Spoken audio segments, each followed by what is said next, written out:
Hello friends, எல்லாருக்கும் வணக்கங்க.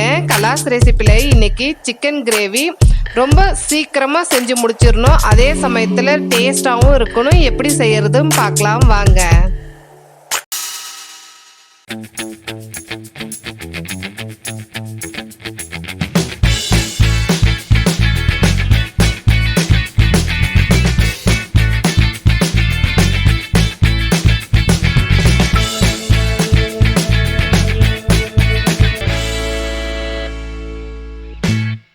Half KG chicken clean பண்ணி கொஞ்சம் உப்பு 2 டேபிள் ஸ்பூன் தயிர் மட்டும் சேர்த்து ரூம் டெம்பரேச்சரில் 1 hour ஊற வச்சு எடுத்து வச்சுருக்கேன். மிக்சி ஜாரில் 12 முந்திரி பருப்பு எடுத்து பவுடர் பண்ணி எடுத்து வச்சுக்கோங்க. இந்த சைஸில் 2 வெங்காயம், சின்ன சைஸில் ஒரு தக்காளி எடுத்திருக்கேன். குக்கர் பேனில் கொஞ்சம் எண்ணெய் சேர்த்துக்கோங்க. எண்ணெய் ஹீட் ஆனவுடனே கடுகு உளுத்தம் பருப்பு 1/2 டீஸ்பூன். கடுகு வெடித்த உடனே சின்ன சின்னதாக கட் பண்ணி வச்சிருக்க வெங்காயத்தை சேர்த்து நல்லா வதக்கிக்கோங்க. வெங்காயம் வதங்கின உடனே இஞ்சி பூண்டு பேஸ்ட்டு 2 டீஸ்பூன் சேர்த்து அதையும் எண்ணெயிலே நல்லா வதக்கிக்கோங்க.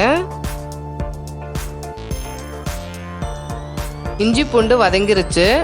3/4 டீஸ்பூன் மிளகாய்த்தூள், 1/4 டீஸ்பூன் மஞ்சத்தூள், 1/4 டீஸ்பூன் கொத்தமல்லி தூள், 3/4 டீஸ்பூன் ஜீரகத்தூள், 1 டீஸ்பூன் கரம் மசாலா, 3/4 டீஸ்பூன் மிளகுத்தூள், ஸ்லைஸாக கட் பண்ணி வச்சிருக்க தக்காளி, சின்ன குழிக்கரண்டியில் 2 குழிக்கரண்டி தயிர்.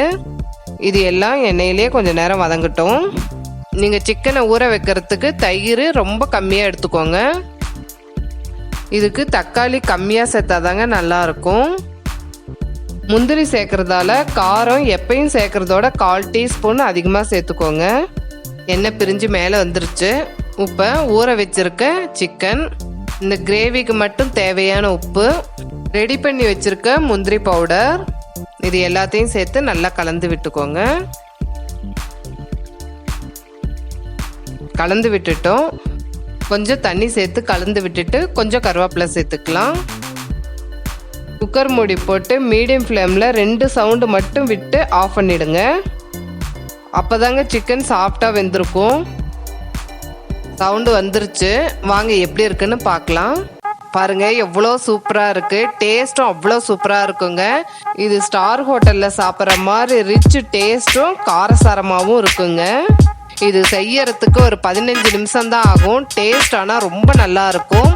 இது தோசை, சப்பாத்தி, பரோட்டா எல்லாத்துக்குமே ரொம்ப நல்லா இருக்குங்க. இதை நீங்கள் ட்ரை பண்ணி பார்த்துட்டு உங்களுடைய கமெண்ட்ஸை எனக்கு ஷேர் பண்ணுங்கள். இந்த வீடியோ உங்களுக்கு பிடிச்சிருந்ததுன்னா கலாஸ் ரெசிபிக்கு சப்ஸ்கிரைப் பண்ணுங்கள். பெல் ஐக்கானை கிளிக் பண்ண மறந்துடாதீங்க.